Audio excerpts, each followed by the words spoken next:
মিশরের রাজধানী কায়রোর একটি জাদুঘর থেকে প্রায় ৩,০০০ বছর আগের একটি দুষ্প্রাপ্য স্বর্ণের ব্রেসলেট রহস্যজনকভাবে নিখোঁজ হয়ে গেছে। ব্রেসলেটটি ছিল প্রাচীন মিশরের ফেরাউন আমেনে মোপের, যা নীল রঙের ল্যাপিস লাজুলি পাথর দিয়ে অলঙ্কৃত ছিল। ঘটনাটি প্রকাশ্যে আসতেই দেশজুড়ে চাঞ্চল্যের সৃষ্টি হয়েছে। ব্রিটিশ সংবাদ মাধ্যম বিবিসি জানিয়েছে, সর্বশেষ ব্রেসলেটটি জাদুঘরের পুনর্নবীকরণ ল্যাবরেটরিতে দেখা গিয়েছিল। সেখান থেকে এটি উধাও হয়ে যায়। মিশরের পর্যটন ও পুরাকীর্তি মন্ত্রণালয় জানিয়েছে, এই চুরির ঘটনার তদন্ত শুরু হয়েছে। আইনশৃঙ্খলা বাহিনী এবং জন অভিযোগ দপ্তরকে বিষয়টি তদন্তের দায়িত্ব দেওয়া হয়েছে। পাশাপাশি দেশের সব বিমানবন্দর, সমুদ্র বন্দর ও স্থলবন্দরে ব্রেসলেটটির ছবি পাঠানো হয়েছে, যেন এটি পাচার ঠেকানো যায়। জাদুঘরের মহাপরিচালক জানিয়েছেন, সামাজিক যোগাযোগ মাধ্যমে যে ব্রেসলেটের ছবি ঘুরছে সেটি আসল নয়। আসল ব্রেসলেটের ছবি এখনও প্রকাশ করা হয়নি।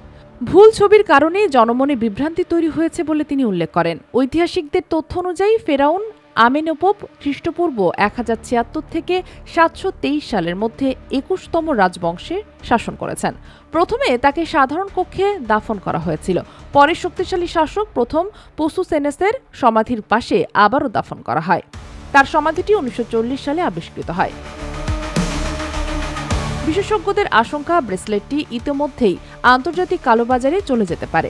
ক্যামব্রিজ বিশ্ববিদ্যালয়ের ফরেনসিক প্রত্নতত্ত্ববিদ ক্রিস্টোস সিরোজিয়ানিস বলেন, অবৈধ প্রত্নসম্পদ ব্যবসায়ীরাই এমন ঘটনার জন্য দায়ী।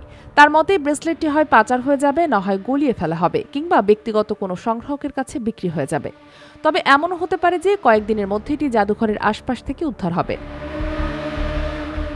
এ ঘটনার পর মিশর সরকার কঠোর পদক্ষেপ নিতে শুরু করেছে। মন্ত্রণালয় জানিয়েছে, পুনর্নবীকরণ ল্যাবের প্রতিটি প্রত্নবস্তু বিশেষজ্ঞ কমিটির মাধ্যমে তালিকাভুক্ত ও যাচাই বাছাই করা হবে। উল্লেখ্য, গত বছরও ২ জন চোরাচালানকারীকে গ্রেপ্তার করা হয়েছিল, যারা শত শত প্রত্নসম্পদ পাচারের চেষ্টা করছিল। এ ঘটনাকে কেন্দ্র করে এখন নিরাপত্তা ব্যবস্থা আরও জোরদার করা হচ্ছে। Sheikh Masuma, daily our, Bangladesh.